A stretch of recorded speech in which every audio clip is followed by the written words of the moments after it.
Hello welcome back guys. तो हमारा जो टॉपिक है वो है कंस्ट्रक्टर, जावा के अंदर कंस्ट्रक्टर। अब कंस्ट्रक्टर का डेफिनेशन क्या है? A constructor in Java is a special method, एक स्पेशल मेथड है that is use to initialise object, जो कि यूज़ करते हैं इनिशियलाइज करने के लिए ऑब्जेक्ट्स को। The constructor is called when an object of a class is created. Constructor automatically call होता है जब आप इसको ऑब्जेक्ट बनाते हो। It can be use set initial values for object it use, इसको इनिशियल वैल्यूज को सेट करने के लिए होता है। अब बाकी मैं आपको पहले एक ऑब्जेक्ट पहले वो बनाता हूँ, एक प्रोजेक्ट बनाता हूँ, फिर मैं आपको एक्सप्लेन करता हूँ डिटेल से ताकि आपको समझ आए।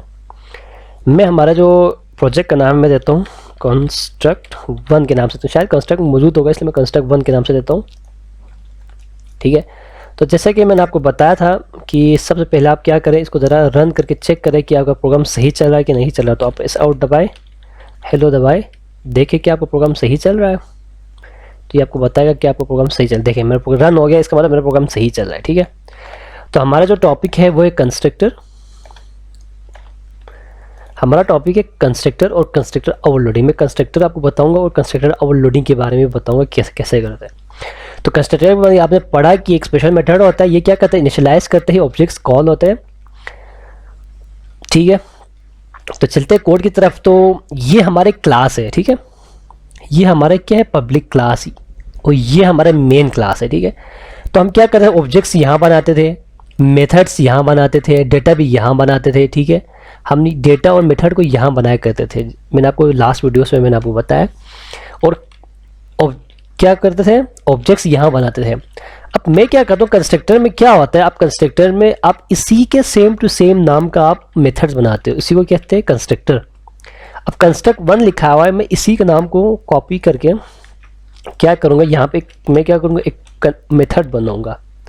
मैं क्या क्या इसी का नाम का एक मेथड बना, यहाँ पे कंस्ट्रक्ट वन के नाम से एक मेथड बनाया जिसके अंदर कोई आर्गूमेंट मौजूद नहीं है। ठीक है, मैं एस आउट कर दिया, मैंने कहा कंस्ट्रक्टर विदाउट आर्गूमेंट्स, इसके अंदर कोई आर्गूमेंट मौजूद नहीं है। मैं क्या क्या एक कंस्ट्रक्टर बनाया वन के नाम से, एक मेथड बनाया कंस्ट्रक्टर वन का, ये खुद एक क्लास है। मैंने इसी कंस्ट्रक्टर वन एक मेथड बनाया जिसके अंदर कोई आर्गूमेंट नहीं है। अब ये क्या हो गया, ये कंस्ट्रक्टर हो गया। अब ये क्योंकि इसी का नाम का मेथड बन गया तो ये क्या हो गया, कंस्ट्रक्टर। तो मैं क्या करूँगा, जैसे मैं इसका ऑब्जेक्ट बनाऊंगा ये ऑटोमेटिकली कॉल हो जाएगा, देखना। तो मैं क्या करता हूँ, एक ऑब्जेक्ट बनाता हूँ obj1 के नाम से इक्वल टू न्यू, और मैं जैसे इसको बनाऊंगा ना ये ऑटोमेटिकली कॉल हो जाएगा, देखना। अब मुझे इसको चाइल्ड से इसको कॉल करने की ज़रूरत नहीं, ऑब्जेक्ट से इसको कॉल करने की ज़रूरत नहीं। ये देखिए जैसे मैंने इसको ऑब्जेक्ट बनाया, क्या किया, इसने कॉल किया और इसने प्रिंट कर दिया कंस्ट्रक्टर विदाउट आर्गूमेंट। अब ये तो था कंस्ट्रक्टर कैसे कॉल करते हैं, ये तो एक कंस्ट्रक्टर। मैं क्या करूँगा, मैं इससे ज़्यादा कंस्ट्रक्टर बनाता हूँ, यहाँ पे मैं कहता हूँ 2। अब ये एरर देगा, तो अब ये तो खाली था विद नो आर्गूमेंट्स। अब इसके अंदर एक आर्गूमेंट देता हूँ मैं इंटीजर a के नाम से। ठीक है, अब ये देखिए, अब रन करूँगा तो सिर्फ पहला वाला चलेगा, दूसरा वाला तो नहीं चलेगा। तो मुझे दूसरा वाला चलाने के लिए क्या करना पड़ेगा, मुझे एक और ऑब्जेक्ट बनाना पड़ेगा, कंस्ट्रक्टर में एक और ऑब्जेक्ट बनाना पड़ेगा। इस बार मैं ऑब्जेक्ट का नाम रखता हूँ ऑब्जेक्ट 2। ठीक है, अब ये ऑब्जेक्ट 2 भी अभी क्या कर रहा है, अभी भी ऑब्जेक्ट 2 भी पहले वाले इसको कॉल कर रहा है विदाउट आर्गूमेंट्स। क्यों, क्योंकि दूसरे जो मेथड था, हमारा जो मेथड 1 था कंस्ट्रक्टर 1 का, उसके अंदर कोई आर्गूमेंट्स नहीं था। दोनों ऑब्जेक्ट के अंदर कोई आर्गूमेंट है, देखिए कोई आर्गूमेंट नहीं है। तो मैं क्या करता हूँ, ऑब्जेक्ट 2 को एक आर्गूमेंट देता हूँ। यहाँ पे इसका डेटा टाइप क्या था, आर्गूमेंट का इंटीजर था, तो मैं ऐसे एक इंटीजर वैल्यू देता हूँ 5, और इसको मैं दोबारा कॉल करूँ तो देखना आप दूसरी बार दूसरा वाला चलेगा। Oh sorry, constructor with 1 argument था, विथ 1 आर्गूमेंट, देखना आप दूसरा वाला चलेगा। ये देखिए कंस्ट्रक्टर विदाउट आर्गूमेंट पहला वाला चला। क्यों, क्योंकि इसके अंदर किसी भी आर्गूमेंट की ज़रूरत नहीं थी। देखिए दूसरा वाले को चलाने के लिए आपको कंस्ट्रक्टर के अंदर एक आर्गूमेंट, एक वैल्यू देने की ज़रूरत थी ताकि वो दूसरा वाला कॉल हो। ठीक है, अब मैं चाहता हूँ तीसरा कंस्ट्रक्टर कॉल हो, तो मुझे क्या करना पड़ेगा, यहाँ पे आर्गूमेंट्स बढ़ाने पड़ेंगे, इंटीजर b, सही समझ रहे हो आप, इसको थोड़ा छोटा करता हूँ। अब मुझे क्या करना पड़ेगा, ऑब्जेक्ट्स इसका एक और ऑब्जेक्ट बनाना पड़ेगा ऑब्जेक्ट 3 के नाम से। ठीक है, और इसके अंदर मुझे आप 2 आर्गूमेंट्स देने पड़ेंगे दोनों को चलाने के लिए। ये देखिए मुझे 2 आर्गूमेंट्स देने पड़े इसको चलाने के लिए। ठीक है। इसी तरह आप कंस्ट्रक्टर की आर्गुमेंट्स को बढ़ाते जा सकते हो और यहाँ पे ऑब्जेक्ट्स को भी बढ़ाते जा सकते हो। तो ये कंस्ट्रक्टर और कंस्ट्रक्टर ओवरलोडिंग था। ठीक है, ये तो था बेसिक कंस्ट्रक्टर और कंस्ट्रक्टर ओवरलोडिंग के बारे में। अब मैं आपको कुछ डिफरेंट तरीके से कंस्ट्रक्टर कॉल करके मेथड्स करके दिखाता हूँ ताकि आपकी जो कंसेप्ट है वो क्लियर हो जाए कंस्ट्रक्टर के बारे में। ठीक है, ये तो था जो मेन क्लास हमें जो क्वेश्चन में दिया हुआ था, मेन क्लास उसी के अंदर किया था ना हमने। अब मैं चाहता हूँ यार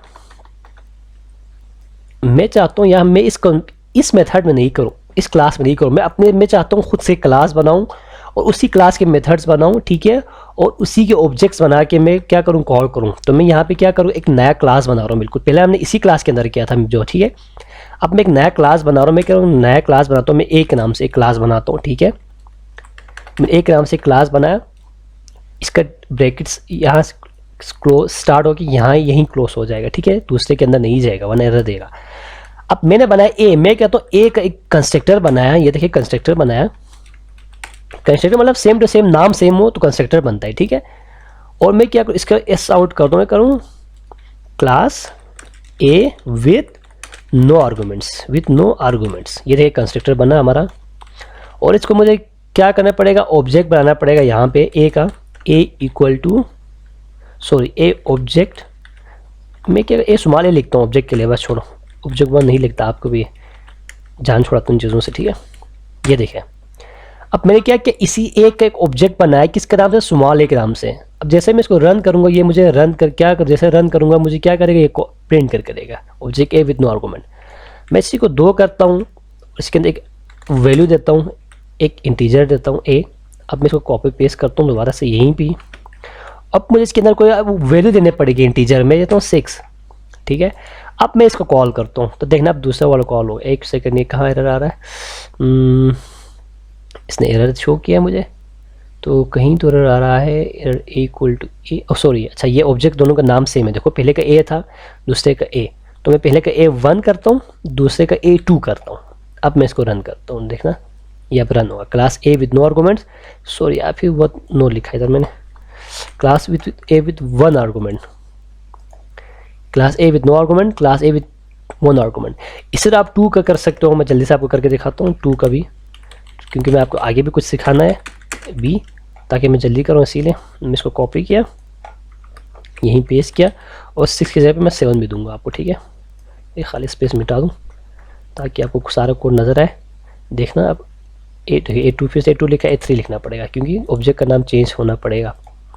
ये देखें class A with no argument, class A with 2 argument, copy paste करेगा ये मसला रहेगा। Class A with 1 argument, class A with 2 argument, sorry class A with no argument, class A with 1 argument and class A with 2 arguments. ये तो था constructor और constructor overloading. ठीक है, अगर मैं ऐसा करता, जो मेन कंस्ट्रक्टर है, या आप इसी के अंदर वाले में पहले जो नहीं किया था उसी के अंदर भी ये चीज़ कर सकते हो। ठीक है, मैं यहाँ पे एक इंटीजर देता ए, सॉरी मैं एक इंटीजर देता एक्स। ठीक है, मैं एक इंटीजर देता एक्स। ठीक है, मैंने क्या दिया, एक इंटीजर दिया एक्स, और मैं यहाँ एस आउट की जगह पे मैं इसको मैं मिटा दूँ पहले वाले को। ठीक है, आप कंस्ट्रक्ट नीचे वाले में भी यही कर सकते हैं। ठीक है, मैं एक इंटीजर ए दिया, मैं चाहूँ यार मैं करता हूँ एक्स इक्वल टू ए। ठीक है, मैं क्या क्या इंटीजर एक्स इक्वल टू ए, मैंने यहाँ पे इंटीजर वाई भी दिया, मैंने इंटीजर 2 इंटीजर दिए। अब मैं इंटीजर क्या करूँगा, यहाँ पे मैं करता हूँ एक्स इक्वल टू ए और वाई इक्वल टू बी। मैंने क्या किया, पहले 2 डेटा बनाया, वेरिएबल्स बनाए क्लास ए के अंदर, और उसी का कंस्ट्रक्टर फंक्शन कॉल किया, और उसके एक आर्गूमेंट में मैंने क्या किया, जो पैरामीटर पास हो रहा था उसके ए वैल्यू दी। फिर एक और कंस्ट्रक्टर फंक्शन कॉल किया, उसके अंदर 2 आर्गूमेंट कॉल हो रहा था। मैंने अब एक आर्गूमेंट को x की वैल्यू से इक्वल कर दिया और सेकंड को b की y की वैल्यू से इक्वल कर दिया। ठीक है, अब मैं चाहता हूँ मैं इसी का ऑब्जेक्ट बनाया, एक का मैंने a1 का एक ऑब्जेक्ट बनाया। ठीक है, मुझे यहाँ से मैं एक आर्गूमेंट पास करता हूँ। ठीक है, 7 मैंने एक आर्गूमेंट पास किया। जैसे मैंने आर्गूमेंट यहाँ पे इसी का ऑब्जेक्ट बनाया, और जैसे मैंने आर्गूमेंट 7 पास किया तो यहाँ पे चला गया, a की वैल्यू 7 हो गई, स्मॉल इंटीजर a की वैल्यू 7, जो a की वैल्यू वो x को मिल गई यहाँ पे।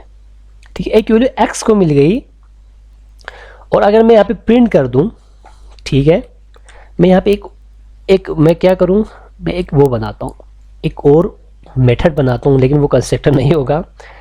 मैं करता हूँ वाइट, ठीक है, वाइट में कहता हूँ प्रिंट, प्रिंट के नाम से मैं क्या करूँगा, मेथड बनाता हूँ, ठीक है।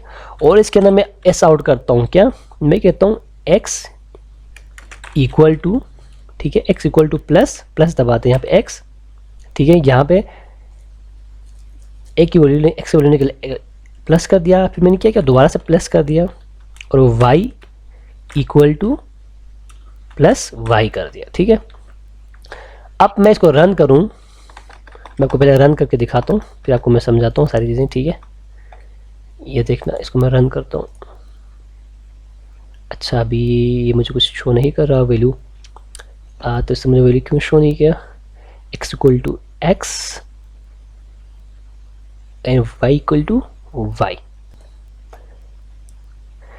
अच्छा, तो वैल्यू क्यों शो नहीं करेगा, वैल्यू इसलिए शो नहीं करेगा क्योंकि हमने प्रिंट को तो कॉल ही नहीं किया, इस प्रिंट को तो कॉल ही नहीं, हमने एक्स A1 की जो ऑब्जेक्ट था उसमें जो एक्स की वैल्यू थी हमने 7 दे दी, दूसरा जो कंस्ट्रक्टर था ए बी उसको तो हमने 6 7 दे दिया, लेकिन हमने कॉल ही नहीं किया इस प्रिंट को। तो मैं क्या करूँ, इसी A1 के ऑब्जेक्ट से मैं कॉल करता हूँ प्रिंट को। जैसे मैं प्रिंट को कॉल करूँगा, देखना मुझे वैल्यू शो कर दी एक्स वाई की। ये देखिए, मुझे एक्स की वैल्यू 7 और वाई की वैल्यू मुझे 0 शो कर दी, क्योंकि वाई की वैल्यू तो था ही नहीं, इसमें सिर्फ एक्स की वैल्यू थी। अब मैं इसी को दोबारा मैं कॉल करूँ, सॉरी मैं यहाँ पे A3 था ना, हमारा दूसरा ऑब्जेक्ट का नाम A3 था, मैं क्या करूँ A3 डॉट प्रिंट कर दूँ,